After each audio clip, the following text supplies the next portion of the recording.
Welcome back, guys. It's Dr. Mike. If you are suffering from shoulder pain, or maybe you think you have a rotator cuff injury, this video is going to be helpful for you. Today we're going to be talking about 5 exercises that are going to help increase the strength in the rotator cuff muscles.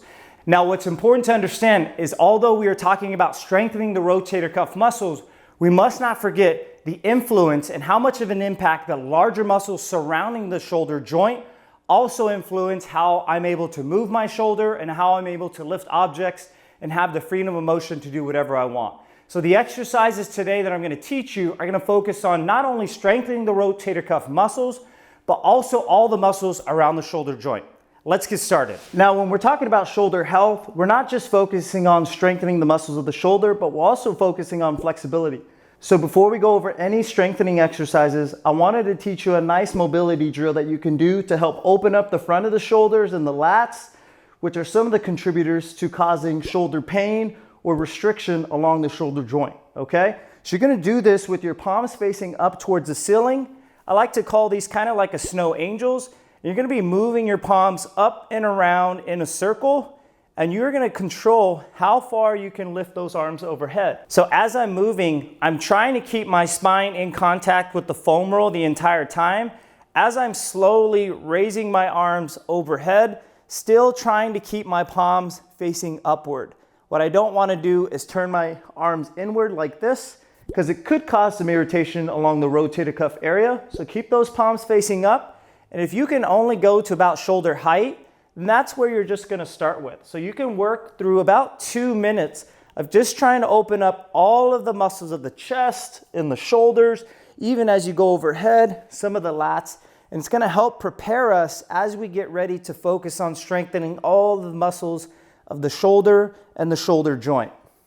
Now, if you find one area of this range of motion that's tighter than the other, meaning that arm will have a difficulty touching the ground away from the foam roll, you can take a couple deep breaths in through your nose, out through your mouth, and see if you can get a lot of that tissue and some of that musculature to relax as you're moving through that motion. So the next exercise we're gonna work on is gonna focus on strengthening one of the top of the rotator cuff muscles here. This one might be a little sensitive for people, so you're gonna, 1, start off with no weight, and number 2, you're gonna start off with less range of motion so you're not going as high. So if you can tolerate a little bit of weight, you can start off with maybe 1 or 2 pounds, because this can be a challenging exercise for people.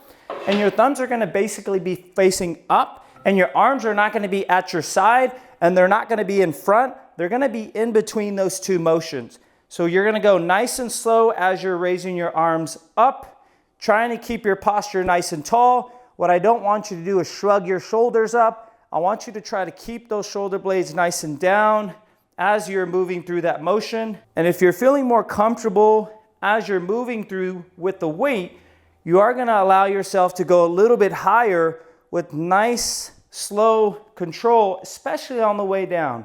One of the biggest mistakes I see people make on this Scaption exercise is they'll lift their arms and then they'll kind of just drop it back down and they let their posture kind of fall down.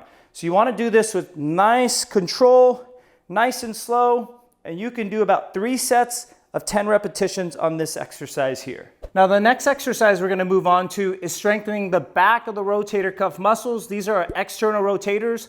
So what you're gonna do is you can do this on the ground, but I find that it's a little bit easier for people to get started on an incline bench. So your face is gonna be facing down, your chin is gonna be tucked here so you're not hyperextending your neck. And what you're gonna do is your thumbs are gonna be facing up. So with your chin tucked, you're gonna make a W with your body and your arms with your thumbs facing upward, squeezing those shoulder blades back and down. And then the second part of the motion is you're gonna raise those arms overhead, kind of like in a Y position. So you're reaching as far as you can overhead, trying not to shrug your shoulders, trying not to move your neck. Also, once again, pulling those shoulder blades back and down, really trying to retract or pull those shoulder blades back, thumbs facing upward, then going back into that Y position, trying to breathe as you work on this motion. The common mistake I see people make here is they'll have their arms kind of at an angle here, which is not really facilitating that mid-back muscle like we want it to. Now the next movement, we're gonna focus on some of the muscles that help rotate those shoulder blades up, and those work in conjunction with the rotator cuff muscles to help create nice fluid motion.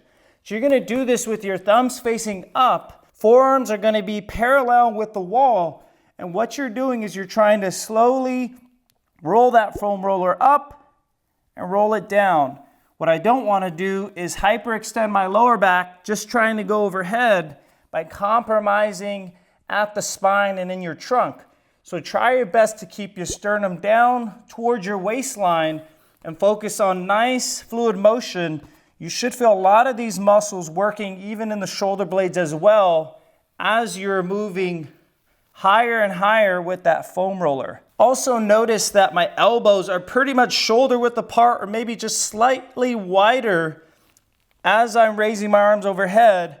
I'm not way out here. I'm close inside and I'm focusing on keeping my forearms in a nice parallel straight line, moving together. To make this a little more challenging, I can use a light band around my wrist area. This is going to want to pull my forearms and my wrists inward, and I'm going to really think about turning my thumbs outward, trying to create what we call external rotation, like I'm turning my thumb outward. And as I'm lifting, this is going to make a lot of the rotator cuff muscles work even harder as I'm going overhead, okay? So once again, moving upward, and you can work on this exercise for about 3 sets of 10 repetitions. So the last exercise we're gonna work on, I'm gonna use just a small rolled up towel that's just gonna go underneath my elbow. And this is gonna prevent me from kind of moving that elbow away as I'm lifting my arm up. So I like to tuck that towel right underneath that elbow there. And so what you're gonna do is laying down on your side, and you can even do this on the ground, but you're focusing on just turning the shoulder, and notice that my elbow stays close to my body, and as I'm raising my wrist up towards the ceiling, now I'm working a lot of the rotator cuff muscles and the back of the shoulder. This is personally one of my favorite exercises. I really feel all the muscles of the back of the shoulder working really hard. And sometimes I can even work on some pulsating, moving a little bit faster. You'll really feel a burn on the back side there. You can even use like a little bit of weight or a light weight or a dumbbell, and you'll really start to feel that burn, ensuring that your wrist stays nice and neutral with your arm, and you're not cheating by extending your wrist up like this or trying to raise your whole arm up where your elbow is separating from your body. We want to keep nice strict form, only go to what you can control. If this causes too much pain, you might just be working on a smaller range of motion without any weight at all, and that's totally okay. When you're working a lot of repetitions, 3 sets of 10, you're focusing on getting some good recruitment out of those muscles so you can start to use that arm more and more each day. Guys, there you have it, my routine to help strengthen not just your rotator cuff muscle, but all the muscles around the shoulder that helps just improve your overall shoulder health. If you found this video helpful, please support me by liking, subscribing, and if there's a topic that you want to hear about, please leave a comment in the comment box below. Have a good day, and I'll see you in the next one.